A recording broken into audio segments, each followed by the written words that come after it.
What's up, y'all? My name is JR, and for those of you who don't already know, I'm a huge movie and TV nerd. If you're new here, I appreciate you taking the time to check out my channel. I hope you'll consider sticking around and joining the film community I'm trying to build here on YouTube. So in today's video, I'm going to be breaking down the 9th episode in Season 3 of the Paramount hit TV show, Mayor of Kingstown. And just so you guys know, this video will contain spoilers, so if you haven't gotten around to watching the episode yet and you don't want to know anything that happens in it, you might want to exit this video now. And with that being said, no more wasting time. Let's get into it.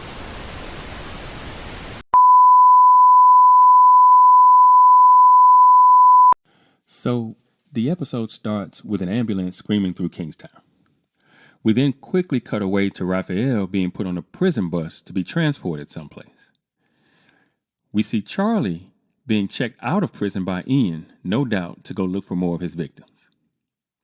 Now we go back to the ambulance, and inside we see Merle struggling to breathe. He takes off his oxygen mask and he throws up.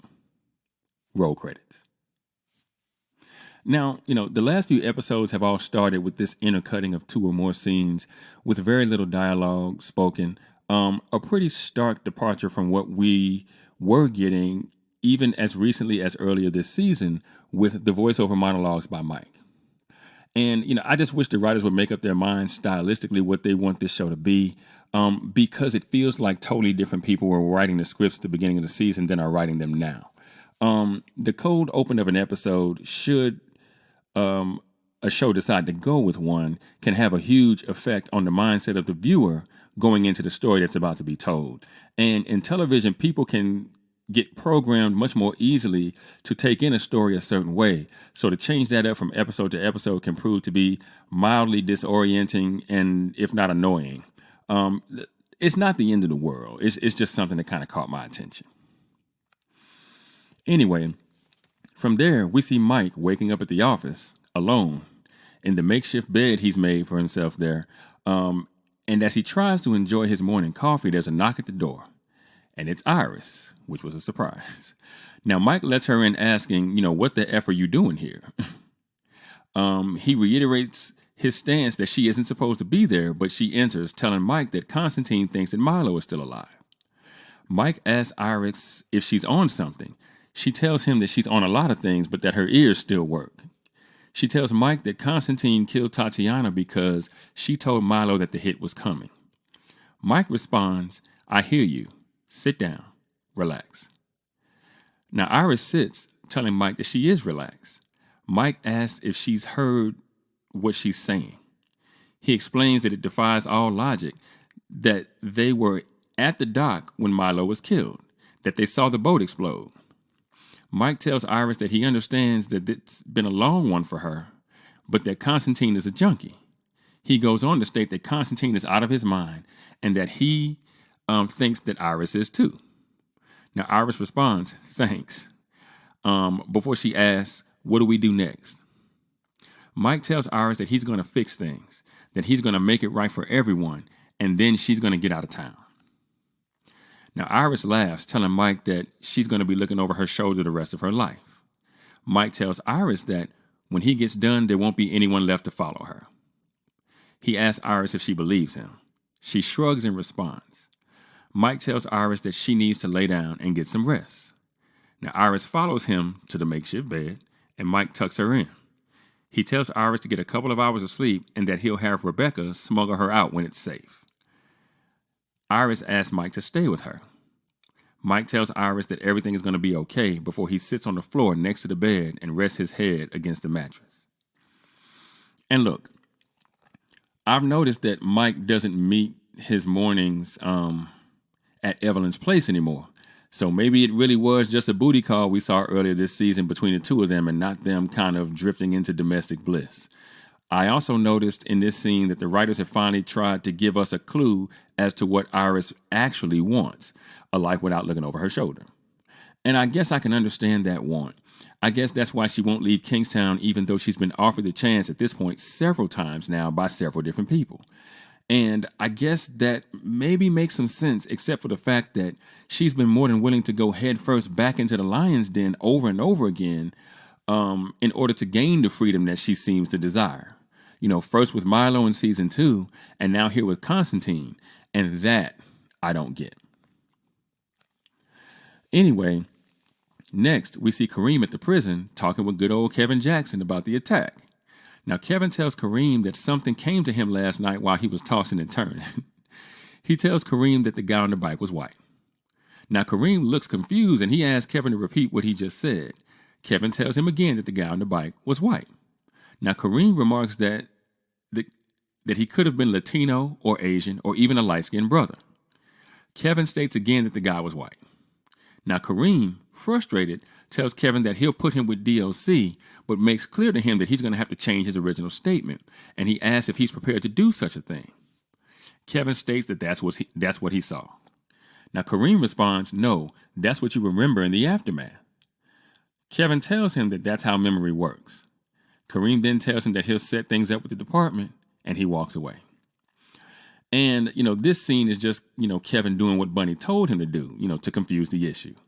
Bunny wants to keep the DLC chasing their tails, even though it can't be long before they figure out exactly what's going on here. I mean, the guards are corrupt as hell, but I don't think they're completely stupid. So I think it's only a matter of time before the truth comes out, maybe even as early as next episode. Anyway, next we find Mike on the road. You know how the mayor gets down, always in the car. And he gets a call from Carney, who tells him that the natives are getting restless, that Merle has been evac to Kingstown General with internal bleeding, that he's getting cut open, and that he hopes he dies on the table. Now, Mike tells Carney that they're not that lucky. Carney tells Mike that Merle's minions are home on the range and that they're pissed. Mike tells Carney to keep him posted, and he hangs up. Mike then calls Bunny, but the number has been disconnected or is no longer in service. And Mike says to himself, F you, Bunny, and he continues driving. Now, next we see Rebecca dropping Iris off somewhere in town. And Rebecca asks Iris, maximum safe distance? And Iris responds, yeah, Connie's got eyes on the hotel, but he's not going to be this far out. Now, Rebecca asks Iris if she's going to go get some more rest, and Iris remarked that there's no rest for the wicked. Rebecca then tells Iris that Mitch did for her what Mike's trying to do for her. Iris asks Rebecca what Mitch did exactly. Rebecca remarks that he offered sanctuary, that it was the hardest thing in the world for her to accept. She then tells Iris that if she wants to give back to Mike, she needs to stop trying to save him and save herself instead. And, look, this is what I've been saying since the show started. Mike doesn't need saving. He doesn't want it. If he did, Mike could have left Kingstown a long time ago. Remember the cooking school where you learned to cook over campfire out in the wilderness that he spoke of in the pilot episode to his brother Kyle when they were looking for Milo's stash that was buried in the park? He could have been gone if he wanted out, but he doesn't. He took on Mitch's job as the mayor because he'd rather do the saving than be saved.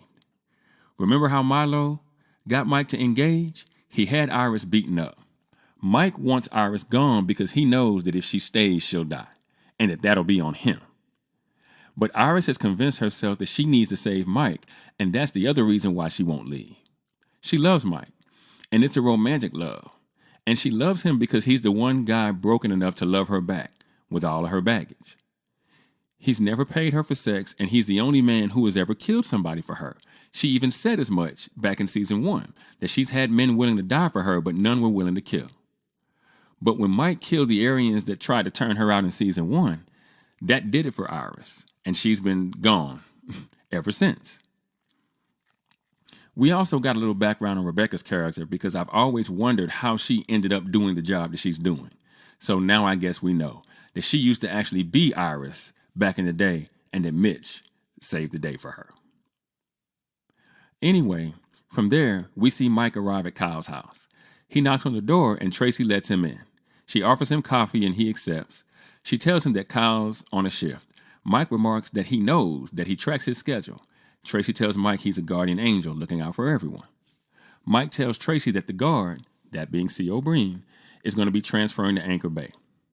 Tracy tells Mike that he's not the only one. Mike tells Tracy that he's the only one that matters, that everyone else will get the message. Tracy exhales deeply, but she looks unsatisfied. Mike then stands and tells her that if any of what he's done blows back on her, or if she wants to talk, that he's there for her. Tracy responds, "Thanks for helping her." Mike then responds, "I didn't do this for her." Mike then heads for the door, but before he opens it and leaves, Tracy calls out to him and says simply, "Thank you." And here, this is just Mike checking up on his sister-in-law after he tuned Buddy up, which makes perfect narrative sense as it pertains to the common sense flow of events given after what we saw last episode. But from a character perspective, I'm not quite sure what Tracy expected to happen here. I mean, did she think all of the guards would simply be fired? Mike got the guy she told him about to transfer. She didn't tell Mike about anyone else specifically when she talked to him last episode.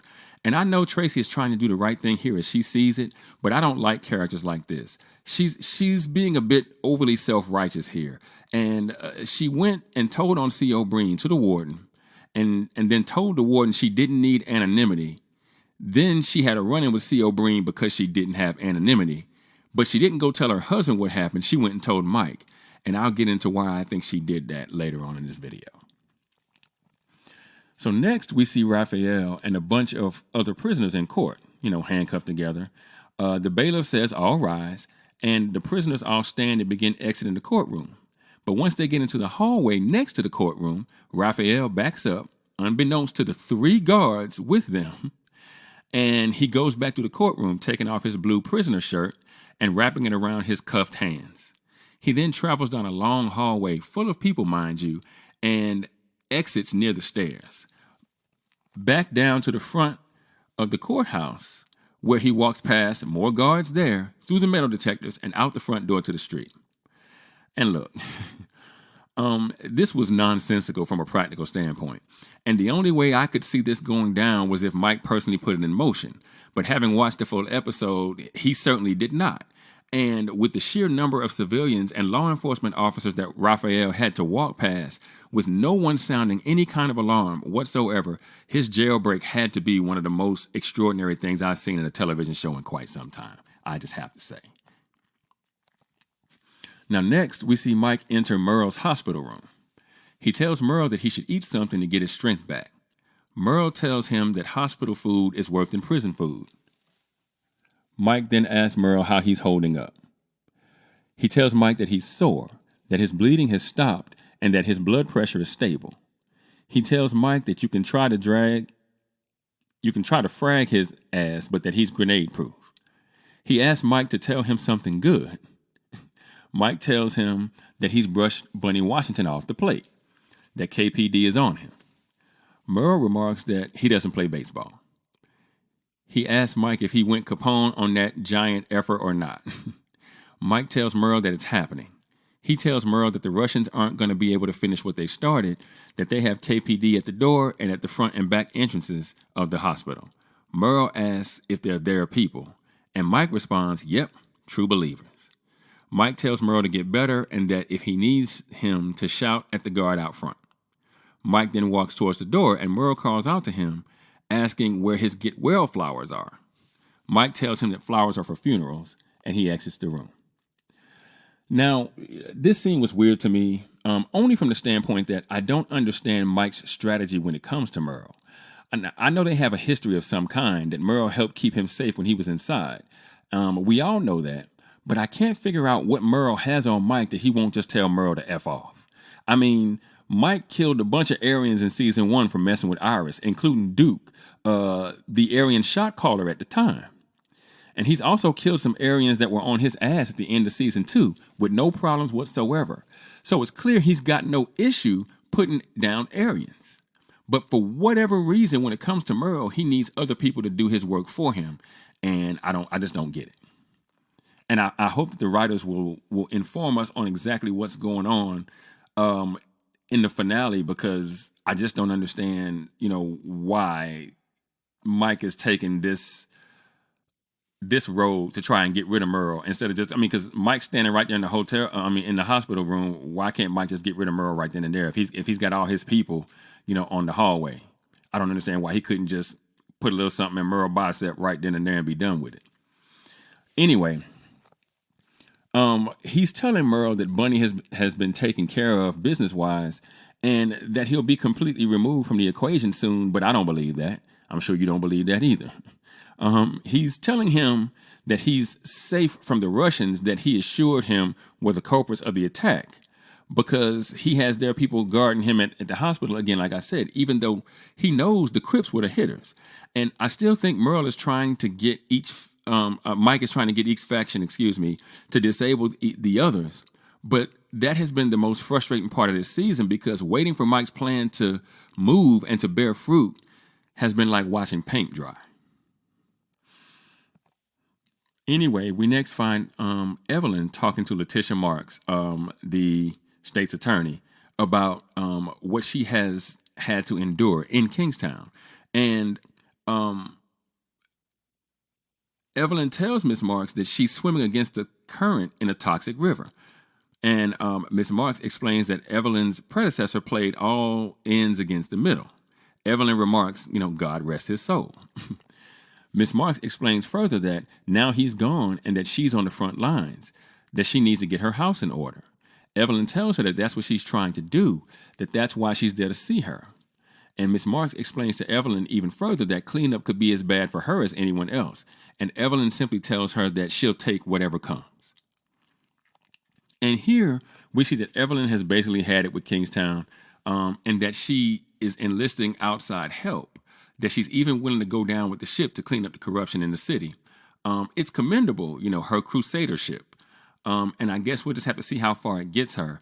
But I kind of feel like this is one of the storylines that could have used some more time on screen instead of, storylines like Rhonda's that went absolutely nowhere. But I digress. Now from there, we see Mike driving across the bridge as he passes a bunch of cop cars parked on one side. Now he calls Carney and asks if he has an escaped prisoner. Carney tells Mike that Raphael's escape isn't on them, that he was at court and he just walked out. Mike asks what happened to keeping me posted. Carney explains that the situation just happened and that Mike is finding out the same time that they are, that he hasn't been gone very long at all. Mike then tells Carney that he's not going to make it out of town, and he hangs up. Mike then calls Ian, who is in the car with Stevie and Charlie headed upstate. Mike asks Ian where he is. Ian tells him he's headed upstate. Mike tells Ian that Raphael walked out of court and that an escaped prisoner notice is out. Ian tells Mike that he's about an hour out of town and there's nothing he can do about the situation. Mike tells him that he can get the word out not to look too hard. And Ian asks, what do you mean? And Mike remarks that he can solve all of their problems. He just needs Raphael out a day or so. And Ian responds, okay, but what if SWAT gets their hands on this? He said, if they do, good luck putting a leash on Robert. And Mike tells Ian that he'll handle Robert. So here, like I said, we see that Mike had nothing to do with Raphael's jailbreak, that he's really just finding out about it, but that he's already come up with a plan for how to use the situation to his advantage. Now, next we see Bunny pulling up to a fast food restaurant, sitting in the passenger seat, this time instead of the back seat where he normally is. But he sends his driver in to get food for the both of them. And once he disappears inside the place, Mike appears and gets into the back seat of the vehicle. And he pulls a gun on Bunny. So this was a logistical thing by the writers. That's why he's sitting in the passenger seat so Mike could slide up behind him and pull out a gun on him. Check.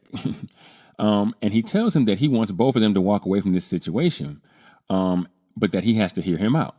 Bunny asks, what the F is this, Mike? Desperate hour? And Mike responds, no, this mother effer, meaning the gun, is so you listen this time. Mike tells Bunny that he knows that he has ambition and that that's fine. He explains that if he wants to go beyond the horizon and expand, that he gets it, but that he has to clean up his own house first. He further explains to Bunny that he made a big move on Merle and that he missed. He tells Bunny that he can give Merle to him and that he'll put down the Russian, and he asks Bunny to let that sink in before he says anything. Now, Bunny explains to Mike that he brought the cops to his front door, that meaning the warehouse. Mike remarks that he knew Bunny would relocate the second he drove away that night. Mike explains that they're townies and that he's tired of outsiders coming in and messing with their house. He says to Bunny, yeah, I'm desperate, but so are you because it's 0 hour. He asks Bunny if Raphael reached out. Bunny tells him that that's not his concern. Mike remarks that that means yes and that that's good because he's the key. Mike tells Bunny that he's clearing the table and that he's giving it to him. Bunny tells Mike that he has a choice, that he has to deliver on everything he's promising or he will have no choice but to kill him. He tells Mike that if he has any doubt that he should just go ahead and pull the trigger on him right now. Mike tells Bunny to text him his new number and he exits the vehicle. And this scene right here highlights my growing frustration with this show absolutely perfectly. Mike and Bunny has spent the last several episodes going back as far as the late episodes in season 2, just teetering back and forth, back and forth, back and forth, with Bunny promising to kill Mike and Mike promising Bunny Kingstown.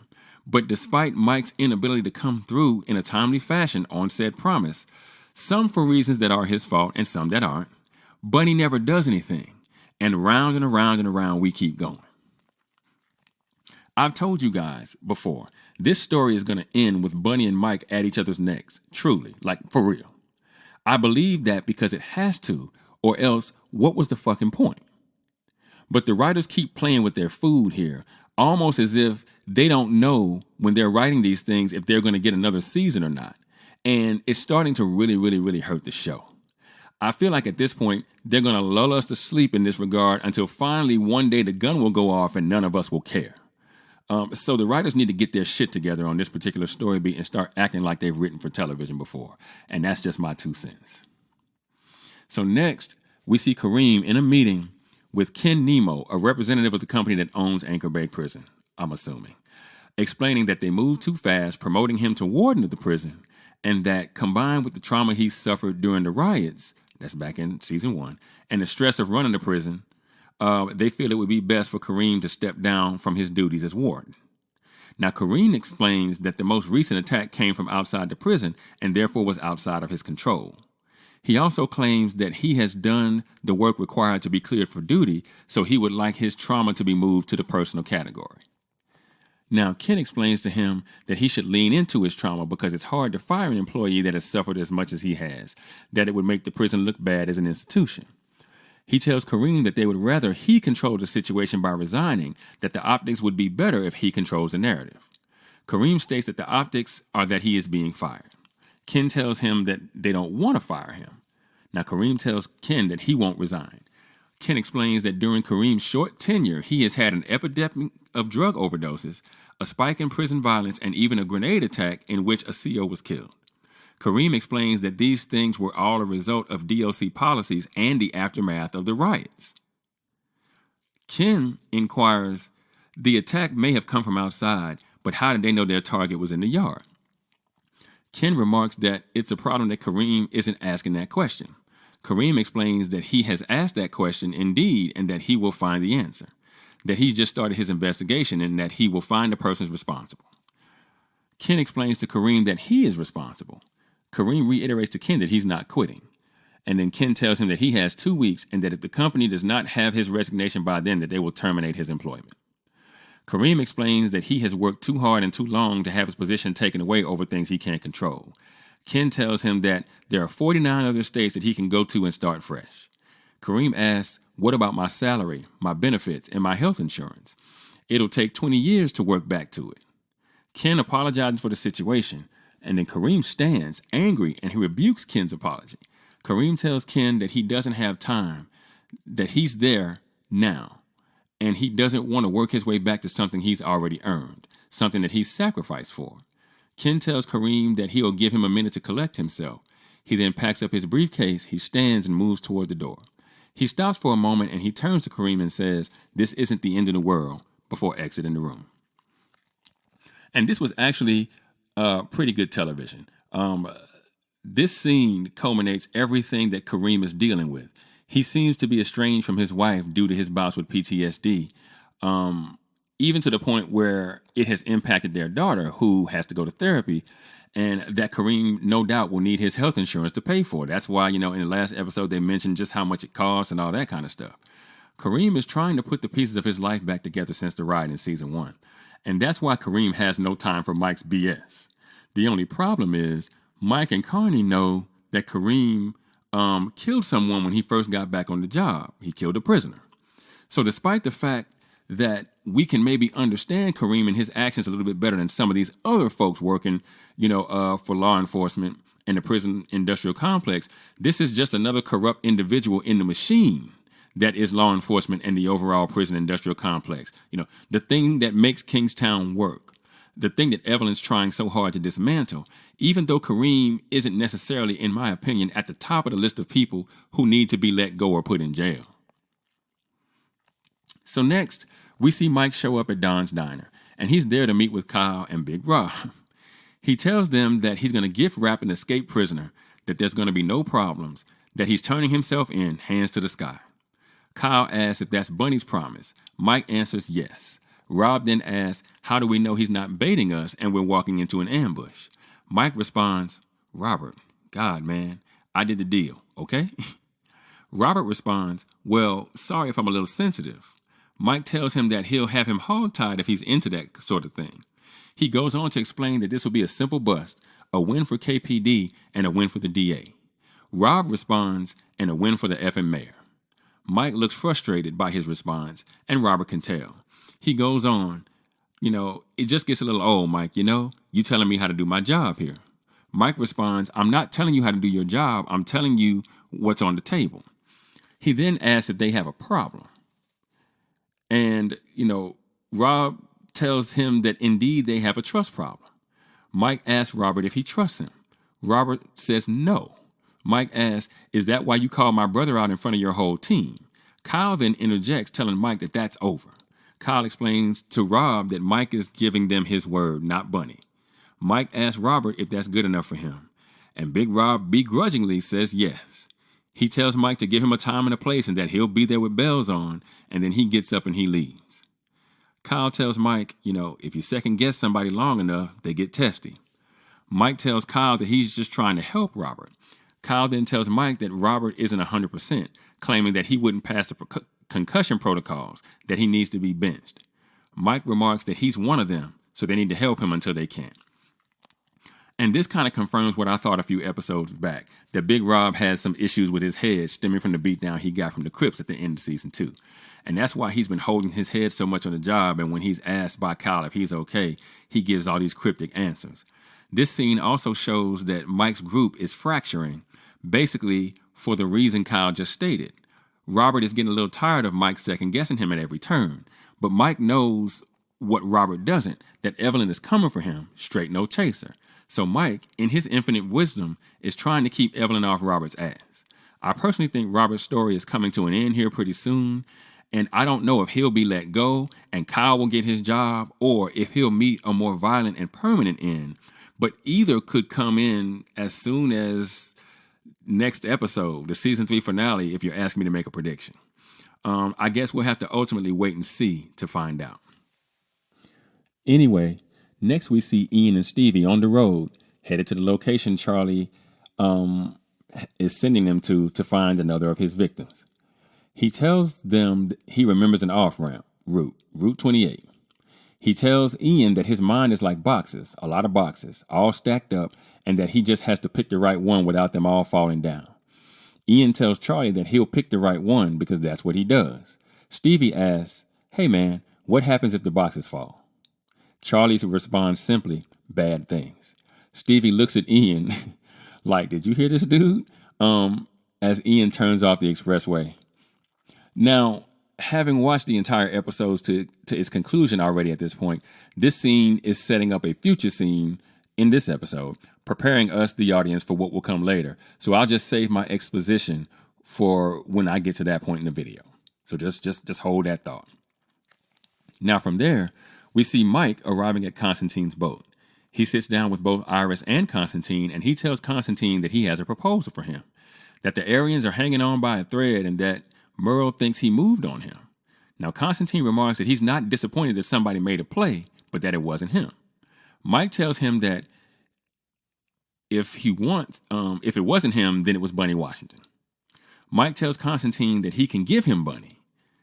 Mike promising everybody's ass on a platter, ain't he? Constantine asks if Mike is switching alliances on a whim. Mike tells Constantine that his alliance with the Crips is just like his alliance with AB. He explains that he was with Constantine at DeCavo when Bunny tried to take him out, that it is his belief that Bunny knew he was there. He further explains that he gave Bunny an inch, but that he tried for a mile.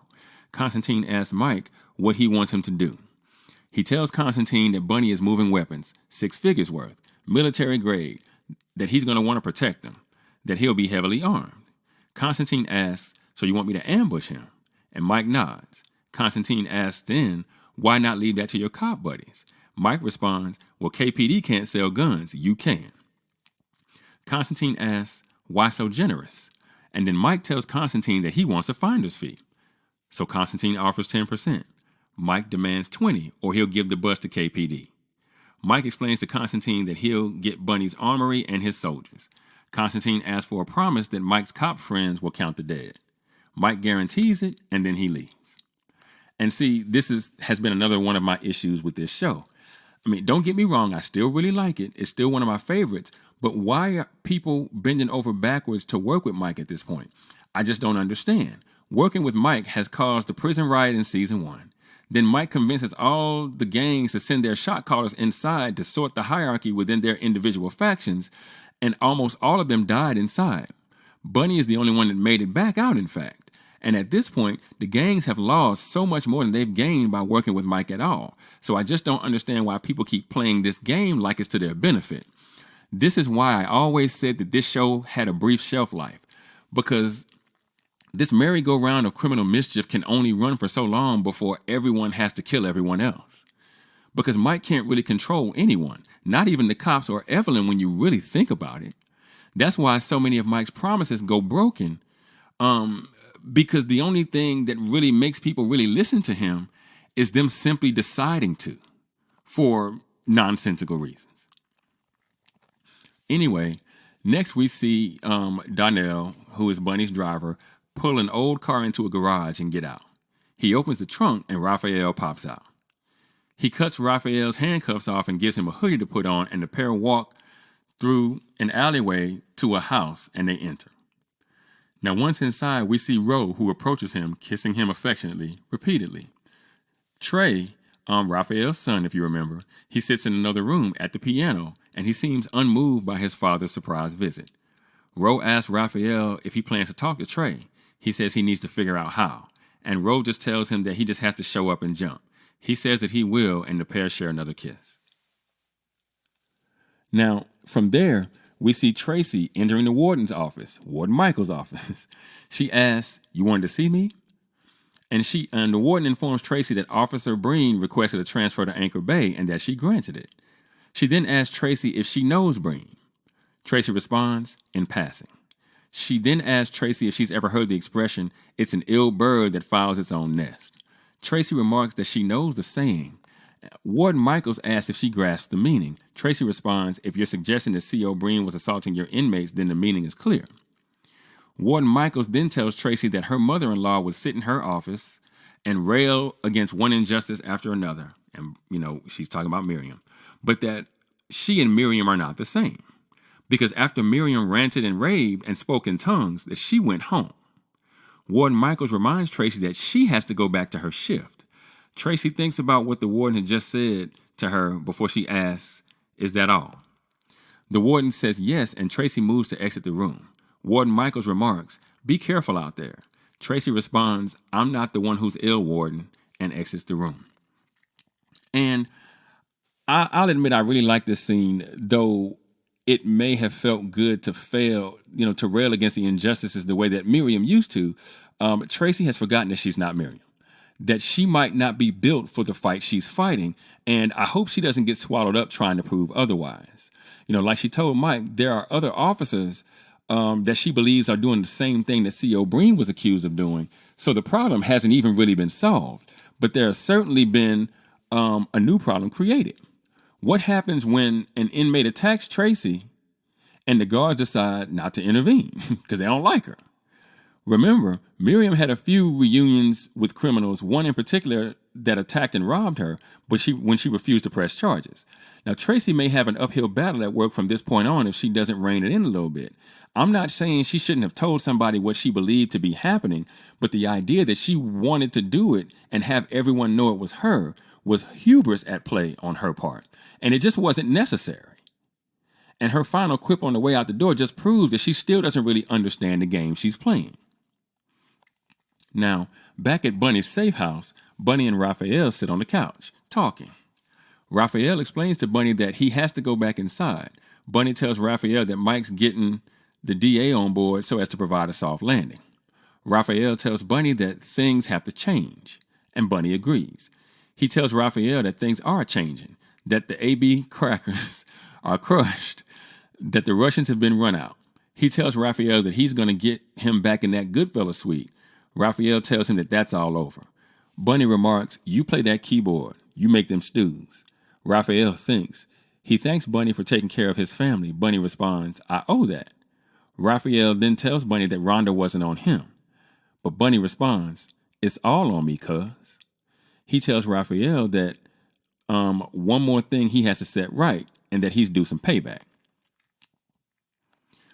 And this is basically, Bunny explaining to Raphael that he needs Raphael to finish the job when it comes to Merle before he goes back in. That's what this whole thing is about. And that's what Mike is trying to get, and that's orders coming from Mike, when he was in the back seat of Bunny's SUV with the gun on him at the fast food restaurant. That's what all this is about. That's why Mike wanted, Ian to make sure that Raphael could stay out of prison long enough so that he could get this done. And again, I just don't understand why Mike just won't do it. So from there, we find Iris still on the boat at the bar on her phone. She tells Constantine that all the booths are booked up for the week. Constantine remarks, "Oh, that's fine." He tells Iris that old business will look after itself, that it's new business that requires attention. He asks Iris if she's considered his offer. She tells him yes. She then tells Constantine that wherever she goes and however she gets there, that it's got to be earned by her. She claims that she's had enough gifts in her life. Constantine remarks that he would argue the opposite. He tells Iris that she's gone above and beyond, that what he wants to give her would be no gift, that it would be payment for her services. Iris asks Constantine if they would be services to him or to Milo. Constantine remarks, "All that you have served and all that you have suffered." Iris responds, "You don't want this for me. It's for you. You say this isn't control. It is. It's a power play. A FU to him." Constantine remarks that it's a chance for Iris to start over. Iris continues, "I don't need you to give me that chance, and I don't want you to. I take this from you. It's the exact same as I took it from him." Constantine begs Iris not to compare him to Milo. She goes on, "You're two sides of the same coin. You just have more notches in your belt. I've been listening to your story since I was 16 years old, so, okay, since you turned me out. Milo didn't do that. How many flowers have you picked? How many girls have you named?" Constantine remarks that it takes a hypocrite to know one. He asks, "Are you pretending not to be a killer? Do you condemn me?" Iris responds, "I'm not condemning you. I just know what this is. And I know who you are. I know who I am. I'm not a fool. So no, I won't take your gift and bless you for it." And this was a pretty strong scene for Iris's character, I'll admit, though her reasoning is in part nonsense. "I won't take money from you to go start over on my own, but I will work for you all while you exploit and abuse me, and I'll take money for that." Okay, I understand that she hates Milo and Constantine in equal measure now. I got that part. I understand that she wants to see Constantine brought down. I got that part. I can even understand her wanting to have a direct hand in it. I understand. But is that the real reason why she won't leave Kingstown? I mean, I thought she was here to save Mike. That's literally what the writers told us through Rebecca earlier in this very same episode. And this is what I mean by the writers purposely confusing the issue when it comes to some of the characters in the show. And I'll say again that Iris should have been written out of this story at the end of the first season because her usefulness has far outlived itself. The writers have been spinning their wheels with her for the last 2 seasons, and it's mucking up a show that's already got way too much going on. I've said in earlier videos on this season that if Mike and Iris aren't going to be together, that all Iris can do for the story and for Mike's character is die and make room for the characters that actually still have something to offer this story from a narrative standpoint. Anyway, from there, we see Mike enter the courthouse to see Evelyn. She tells Mike that she requested an audience with the AG and that she's now asking for a federal consent decree. Mike asks if it goes federal, she covers her ass, right? Evelyn responds, "Yeah, But I'm the face of this shit, Mike, whether local, state, or federal. Mike asks if she wants advice that she didn't ask for. She tells him no. Mike tells her not to bring Lansing into their mess, that she should deal with it on her own, that she should do her job. And Evelyn tells Mike that's what she's trying to do.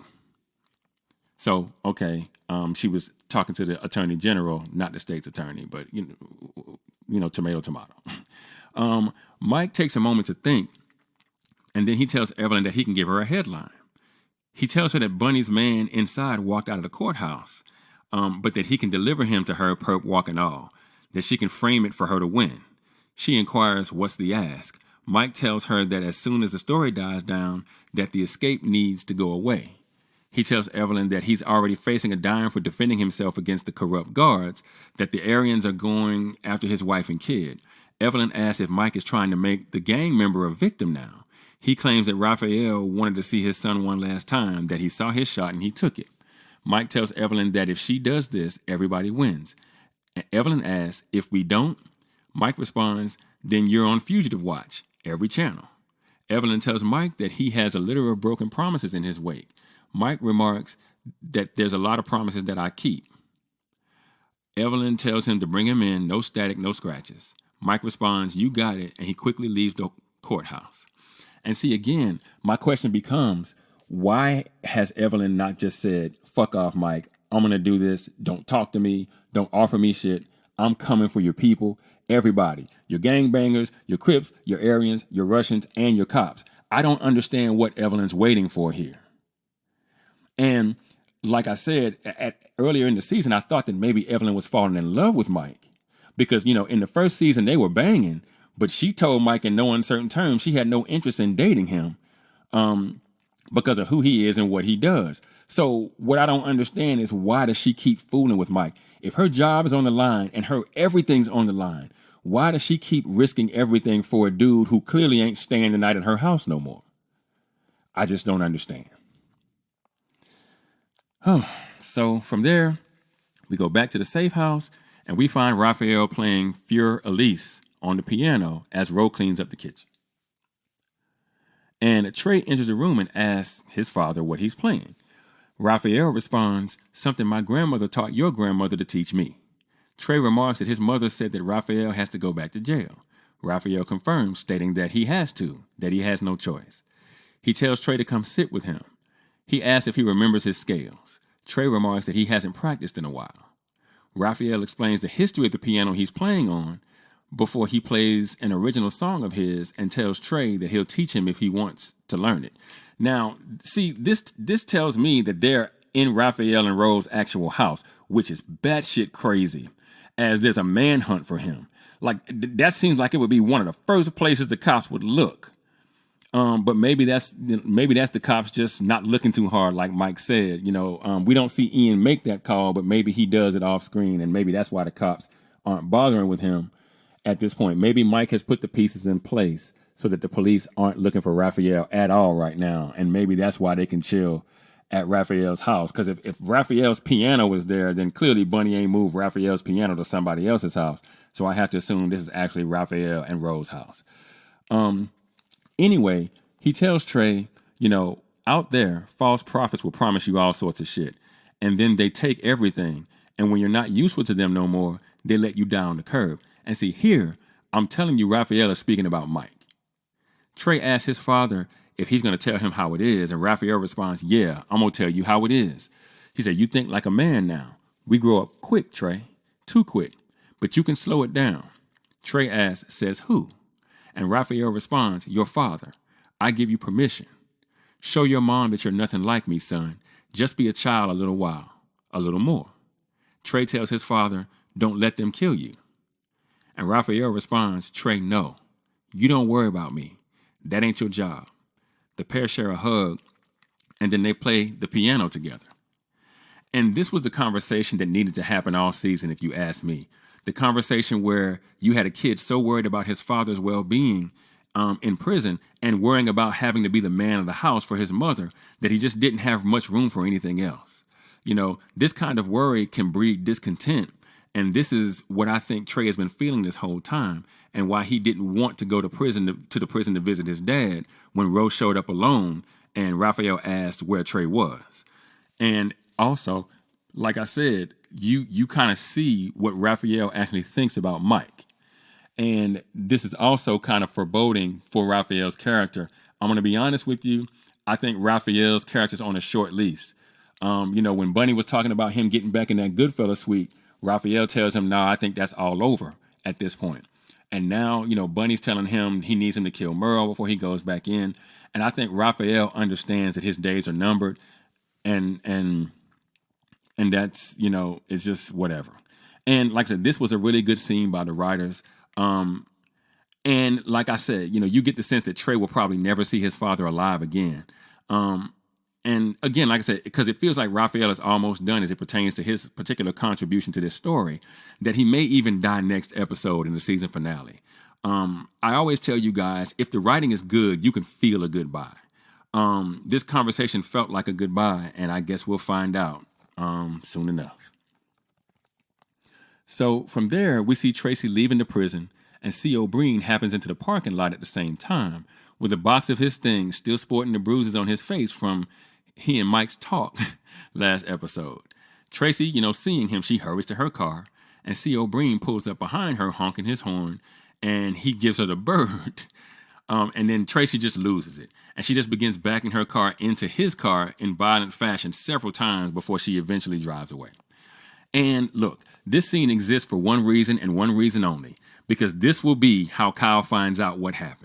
It's the only reason the scene was added to this episode. There was no meaningful dialogue spoken here, none whatsoever. So this is just a scene meant to set up another scene that we'll see before this episode ends, and that's it. Next, we see Ian and Stevie with Charlie out in a wooded area in like a clearing, but there's woods all around it, looking for where Charlie buried the body of one of his victims. Now, Ian asks Charlie if they're getting close. Charlie says he's feeling it. He then becomes confused and disoriented, claiming that he has another one in the city, fresher in his mind. Ian reminds him that they have to follow through on this body before they go to another one. Charlie tells Ian that everything looks so different, that the last time he was there it was all flowers and that there was pollen, and he remembers sneezing, but he didn't have any tissues, so he had to use the shirt of the victim. He apologizes to Ian, but Stevie tells him that they have time, that nobody's rushing him. Charlie then remarks that the man on the porch would be easier to find because that box is open. And remember, he said earlier in the episode that his mind is like boxes all stacked up on top of each other. But Ian quickly interjects, telling Charlie to close that box. He tells Charlie to take a deep breath and open the other box, that's why they're there. Charlie looks around and he notices 2 trees. He tells Ian about the trees, and they start walking towards that position, explaining that the legs are buried nearby. And, Ian and Steven are like, oh my God, did he say the legs? And this scene is also a scene meant to set up another later in the episode. This is now the second or the third time that Ian has had to tell Charlie not to talk about the man on the porch. Only this time, there's someone other than him to hear it. And we see Ian move quickly to try to change the subject so as to not make Stevie suspicious about what Charlie might be talking about. But I'm sure that because Charlie talks like a 5-year-old, that Stevie probably paid no attention to what he was saying, shrugging it off as the ramblings of a mentally diminished psychopath. So next we see Constantine, still on his boat, playing cards with Roman. And Roman tells him that everything is set up, that he just has to decide when, and this is Iris getting out of Kingstown. Constantine explains that Iris needs to disappear, and he won't have her living like a peasant. Now, Roman assures Constantine that he's doing the right thing even if Iris doesn't know it. Roman inquires, I guess we're never going back to New York, are we? Constantine tells Roman that he's grown fond of purgatory, that he doesn't mind waiting and wondering if they'll ever ascend to heaven. Roman chuckles, asking what St. Peter would think of them, and Constantine remarks that St. Peter can go F himself, and the pair share a laugh. And here we see that for whatever reason, Constantine needs to make Iris go away. If you ask me, it's because he thinks that Milo might still be alive, and he's trying to keep her from getting killed in the event that there's a confrontation of some kind. It's also clear that Constantine has done wrong to Iris in the past and that he feels guilty about it, to the point where he's seeking some measure of absolution from her. He wants to be sure she doesn't see him in the same way that she sees Milo, but we've seen in an earlier scene this episode that, in fact, she does. So those birds seem to have flown. But I do think in the present, in this moment, that Constantine truly has Iris's best interest in mind. And we also see that there's somebody above Constantine that Constantine is in trouble with, and that's why he's in Kingstown to begin with. And I guess maybe at some point this show is going to work its way up to the top of the Russian mafia. I guess we'll just have to wait and see. That'll probably be like another season, maybe next season or something like that. Anyway, from there we go back to the open field with Ian, Stevie, and Charlie. Only now, state police have joined the party and they're digging up the body, the legs, of Charlie's victim. Ian walks Charlie back to the car that they came in, still handcuffed, placing him in the back seat. He tells Charlie that he did good and that he's going to get him a milkshake on the way back. He walks around to the driver's side of the vehicle, takes out his phone, and begins texting someone. Charlie asks Ian if he's proud of him. Ian states that he's always proud of him. Charlie then asks Ian who he's texting. Ian says he needs someone to go to his house and feed his cat. He then asks Charlie if he's good. Charlie says he is. Now, he continues staring at Ian on his phone, though, and then he says in a very lucid, grown man's voice, "What about the man on the porch?" He smiles at Ian with a very sinister look upon his face. At that point, Ian, who's clearly freaked out, draws his weapon and shoots Charlie in the face. Now, Charlie, then makes a move towards him as he shoots him several more times as Stevie and other detectives rush to his aid, with Ian claiming that Charlie came at him. And look, I got to say, I was a bit confused over this outcome. First, this is another 2-season-long story arc that ends abruptly, seemingly for no reason, the other one being Rhonda's storyline. And this is why I wanted Iris gone after season 1, because it would have been so much more interesting to find out if Ian was going to get found out as it pertains to Morrissey's murder in season 2. The one Evelyn thinks Robert committed, or at least ordered. But there's been no room for that because we got to watch Iris try to bang Mike and do all the drugs and turn down a million opportunities to leave Kingstown alive. And they're favoring this thing with Iris that clearly has no direction over other storylines that could actually make characters more deeply connected to the story, and that have much more interesting parts to play in said story. And secondly, I wonder if Charlie actually changed his voice in reality, or if Ian just imagined that he did, because he was looking for an excuse to get rid of him after he spilled the beans in front of Stevie. Because I gotta say, if this happened in reality, it was the creepiest scene in the whole series so far. Because look, we've seen Charlie with Ian since season 2, and he's been talking like a 5-year-old kid the whole time. In fact, you almost start to feel bad for Charlie because you see him as an individual that's dangerous for sure, but one who clearly has mental issues, who's mentally deficient. So if he's been playing at having the mind of a child, and then all of a sudden he drops the act just to apply pressure to Ian about the man he had him killed on the porch to protect Robert, that is some truly psycho shit right there. The stuff that nightmares are made of. And I had to go back and watch this scene 2 more times after the first time I saw it, because that's just how crazy the scene was, bro. But I would really like to hear Hugh Dillon explain that scene in an interview or something, because I need the behind the scenes on this one. Seriously. But it's also disappointing that this story arc ends having bared 0 fruit. And this is starting to become a pattern with this show, and I don't like it. Don't get me wrong. I don't mind the outcome so much as the fact that we didn't get what we needed before said outcome. Like, I wanted to see Evelyn actually turning over rocks despite Mike's objections and finding out about these things. Maybe Charlie could have said something in Evelyn's presence that would make her suspicious of Ian, and then Ian kills him for good measure to try to save his butt and by extension, Robert. I don't know. I just think this was another wasted opportunity by the writers, if you ask me. So from there, we see Mike pull up to the hospital. Inside the car, we see him and Raphael. He tells Raphael that he has a guy at the back door and at the elevators and at the room, that he'll be invisible, essentially. Raphael asks, so this is where that trust comes in, I suppose. And Mike tells him that it's simply common interest. Mike tells Raphael that the road is paved and that whether he goes down it or not is up to him. Raphael thinks and he comments, yeah, as he exits the vehicle. Now we see him walk up to the hospital as Mike waits in the car, and inside we see him dressed as an orderly, pushing a cart down the hallway with a standard issue hospital mask covering his face. He finally enters the room, pulls out a knife, and goes in for the kill, but when he pulls the covers back on Merle's bed, he finds a dead cop there instead of Merle. He exits the room, and we see Merle hide in the closet trying to stem his bleeding. And I continue to ask the question, what does Merle have on Mike that he has to go the long way on this? Like, how many folks is Mike going to let Merle kill before he just does away with him? You know, he has so many people and so many factions at his disposal. Why is Merle so much more of a threat to him than any other threat he's neutralized to this point? I mean, Mike has killed people in this show before. Plenty of them, in fact. And he could have Merle killed in prison easily. So what's the problem here? I have to know before I can say whether this particular storyline has been good or bad for the show.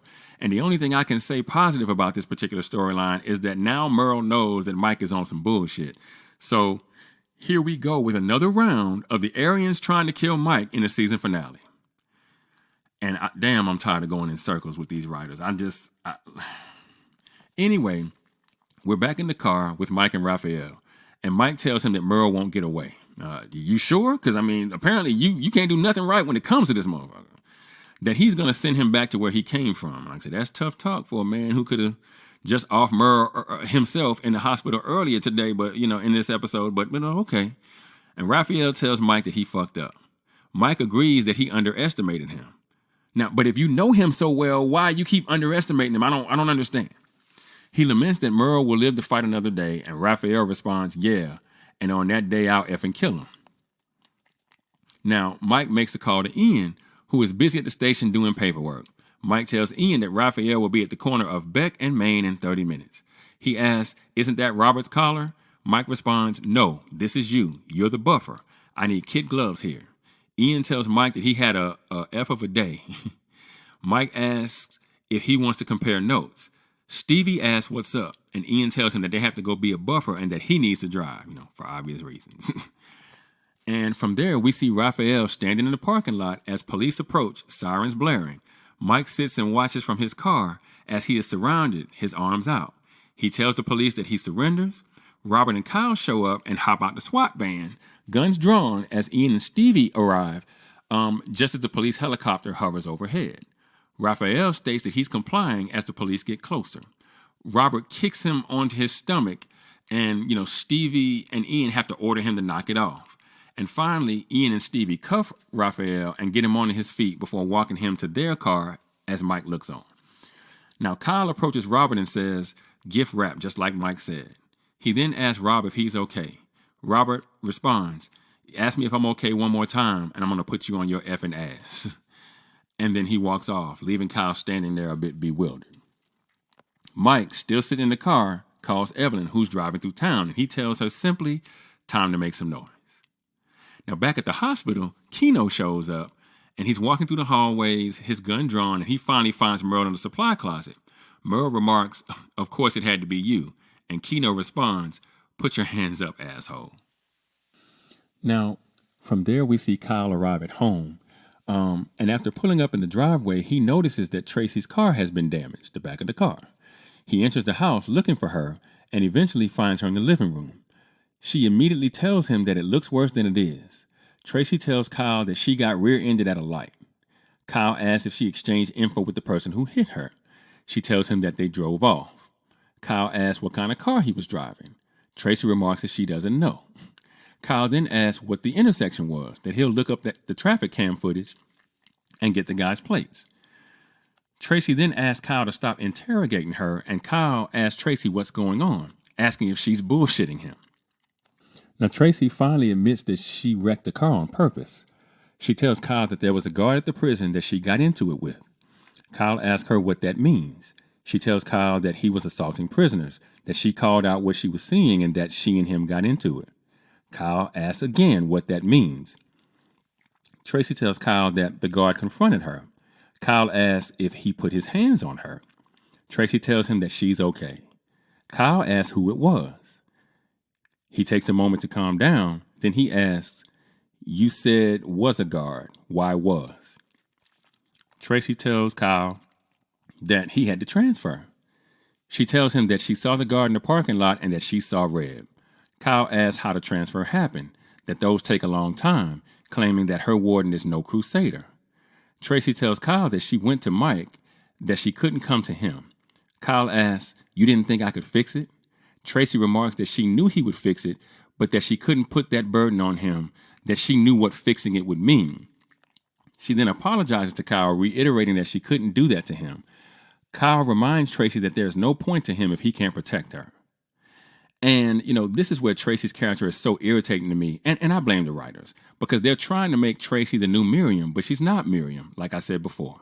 Miriam's character could play the do-gooder, mostly because she was built to be the antithesis of Mike in a lot of ways, because she was apparently the antithesis of her late husband, who started the whole mayor thing in the first place. But if they wanted that element to remain in the show, they shouldn't have written Miriam out of it, in my opinion. Again, Tracy doing what she did and then telling Kyle that she didn't want to burden him is such horseshit. Because I'll say one more time, she could have just kept her mouth shut about what she was thinking and simply got on with doing her job. And before you come at me claiming that Tracy has an obligation to protect prisoners, I want you to keep in mind that Tracy has absolutely zero facts here. She did all of this on a hunch. In fact, when she brought the situation up to Cherry, she was basically told to F off. But she didn't. And I gotta say, nothing makes my blood boil more than when somebody decides they're gonna butt into another grown person's life and save them against their will. That's what Tracy is doing here. She has a superiority complex, like she has the ultimate moral high ground, and she doesn't even know if what she's doing will help Cherry in the long run or hurt her even worse. Sure, C.O. Breen has been transferred, but let's remember, if Cherry is being assaulted by multiple guards the way that Tracy thinks, it's because she killed a guard back in season 1 and then called him the R word after the fact, and so the guards decided to punish her for her actions. Cherry is already in a coma with rope burn from trying to end her life, but she did that, remember, after Tracy intervened, not before. So did she do it because her situation was so untenable, or did she do it because she understood that Tracy was about to make it so? My question is, if the guards were indeed willing to assault Cherry repeatedly for sleeping with a guard so that she could kill him, what would the guards do to her now that Tracy has gone down this road and kicked the hornet's nest?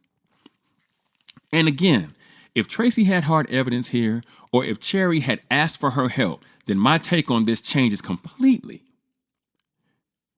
But her going to the warden with her chest all puffed up, talking about how she don't need no anonymity, and then sticking Mike on C.O. Breen because she didn't have it, then telling her husband, the man whose job it actually is to protect her, that she couldn't call upon him, is just pure unadulterated nonsense. Tracy wants to be a hero, but she's not a hero. No one in Kingstown is, and Tracy has quickly gone from being the character I felt sorry for to my least favorite character on the show. Okay, rant ended. Anyway, from there, we see Roman arrive at an undisclosed location. But once inside, we see that it's like a huge garage of some kind, like a car garage. He approaches a mysterious woman and he gives her money in 3 separate envelopes in exchange for what he explains to be transportation, a new identity, and new papers for Iris. Now, as the woman takes the money from Roman, a shadowy figure appears from the back room. And as it moves into the light, we see that it's Milo, with a gun pointed at Roman. He speaks, "It's funny to me, Roman, the irony of it. You try to save her for Constantine, but deliver her to me."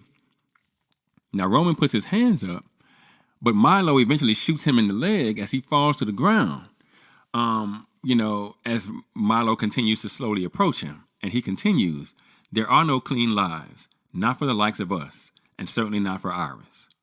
Constantine soiled her long before me, and now he wants what? Effing absolution?" Roman tells Milo to just finish it. Milo asks, Does he fear God's judgment or mine? He then tells Roman that he needs him alive for a while as he stands over him, staring down at him. Cut to black. So, major spoiler alert, Milo is not dead. And I'll say again, I believe I told you guys in the first episode of the season that I broke down that I didn't think Milo was dead, that I needed to see a body to believe it. And we didn't see a body, and so here we are. Now, I will give the writers their flowers here because they did a really good job of keeping Milo's piece off the board just long enough for we, the viewers, to kind of forget about him. I mean, I don't know if y'all did, but I completely forgot about Milo as the series just went on, and we didn't hear a peep from Milo. I just kind of assumed, you know what? He must be dead. Though I do believe that bringing him back this late in the game makes for a really crowded season finale. And, in conclusion, there's just too much going on in this show right now. That's my opinion. And the fact that the writers seem resigned to take us on wild goose chases concerns me about the future of this show a bit. Rhonda's storyline was ultimately proven to be useless from a narrative perspective. Then Charlie's arc was ended suddenly in this episode before it bore any fruit. And both of those characters were around for 2 seasons with nothing to show for them having been there, again, narratively speaking. Now, I started watching this show because I love the premise. A show about the prison industrial complex and the ways in which corruption in law enforcement can sometimes be used to grease the wheels that keep the machine turning.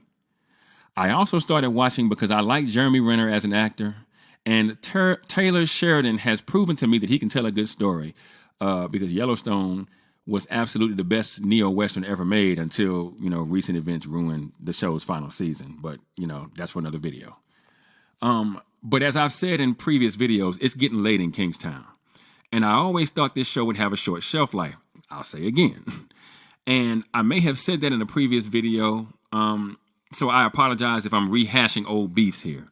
But the show has been thinning the herd since season 1. The Bloods have gone, as are the Mexicans for the most part. Now all that really remains are the Aryans, the Russians, and the Crips. And now the writers have decided, in their infinite wisdom, to add Milo back to that mix, essentially setting us up for a do-over of the season 2 finale, which is frustrating.